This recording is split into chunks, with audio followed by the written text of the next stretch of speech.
ഛത്തീസ്ഗഡിലെ റായ്പൂരിനടുത്ത പശുക്കടത്ത് ആരോപിച്ച് രണ്ടുപേരെ തല്ലിക്കൊന്നു. ഗോരക്ഷാസേനയാണ് കൊലപാതകം നടത്തിയത്. UP സഹരാംപൂർ സ്വദേശികളായ ചാന്തുമിയാൻ, ഗുദ്ദു ഖാൻ എന്നിവരാണ് കൊല്ലപ്പെട്ടത്. ഒരാളുടെ നില ഗുരുതരമാണ്. മുഹമ്മദ് നൌഫൽ വിവരങ്ങൾ നൽകും. നൌഫൽ, വീണ്ടും രാജ്യത്ത് പശുക്കടത്ത് ആരോപിച്ച് കൊലപാതകം നടന്നിരിക്കുകയാണ്. എപ്പോഴാണ് ഈ സംഭവം ഉണ്ടായത്? എന്താണ് വിശദാംശങ്ങൾ?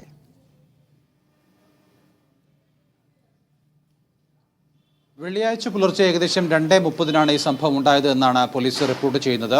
വലിയ അതിക്രൂരമായ ഒരു കൊലപാതകമാണ് അവിടെ നടന്നത്. അതായത് ഈ പറയുന്ന 2 പേർ അടക്കം മറ്റൊരാൾ കൂടി ഉണ്ടായിരുന്നു. 3 പേർ സഞ്ചരിച്ച ട്രക്ക് തടഞ്ഞു നിർത്തിയായിരുന്നു ഈ അക്രമം നടത്തിയത്. തടഞ്ഞു നിർത്തി വാഹനത്തിലുണ്ടായിരുന്ന 3 പേരെയും താഴേക്ക് വലിച്ചിഴച്ച് കൊണ്ടുപോയി ആക്രമിക്കുകയായിരുന്നു. കല്ലും വടികളും ഉപയോഗിച്ചാണ് ഇവർ ആക്രമിച്ചത്. തുടർന്ന് 2 പേരെയും പാലത്തിന് താഴേക്ക് പുഴയിലേക്ക് വലിച്ചെറിയുകയായിരുന്നു.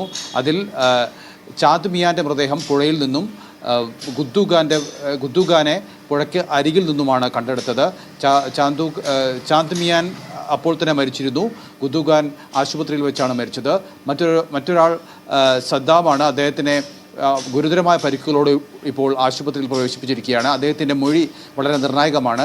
ചില ആളുകൾ പറയുന്നത് ഇവർ അക്രമികളെ കണ്ട് പേടിച്ച് പാലത്തിൽ നിന്ന് താഴേക്ക് ചാടിയത് കൊണ്ടുണ്ടായ പരിക്കിലാണ് മരണം സംഭവിച്ചത് എന്നാണ്. പക്ഷേ അങ്ങനെയല്ല എന്നുള്ള സൂചനകളാണ് സദ്ദാമിൻ്റെ മൊഴിയിൽ നിന്ന് ലഭിക്കുന്നത്. ഏതായാലും പോലീസ് ഇക്കാര്യത്തിൽ അന്വേഷണം നടത്തുന്നുണ്ട്. 3 പേരെ കസ്റ്റഡിയിലെടുത്തതായി സൂചനയുണ്ട്.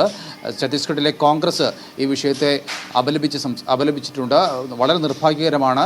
സർക്കാർ ഇത്തരം അക്രമ സംഭവങ്ങളെ പ്രോത്സാഹിപ്പിക്കുകയാണെന്നുള്ള ആരോപണവും കോൺഗ്രസിൻ്റെ വക്താവ് ഉന്നയിച്ചിട്ടുണ്ട്. റായ്പൂരിനടുത്താണ് 2 പേരെ പശുക്കടത്ത് ആരോപിച്ച് തല്ലിക്കൊന്നത്. വാർത്തയുടെ വിവരങ്ങളാണ് മുഹമ്മദ് നൌഫൽ നൽകിയത്.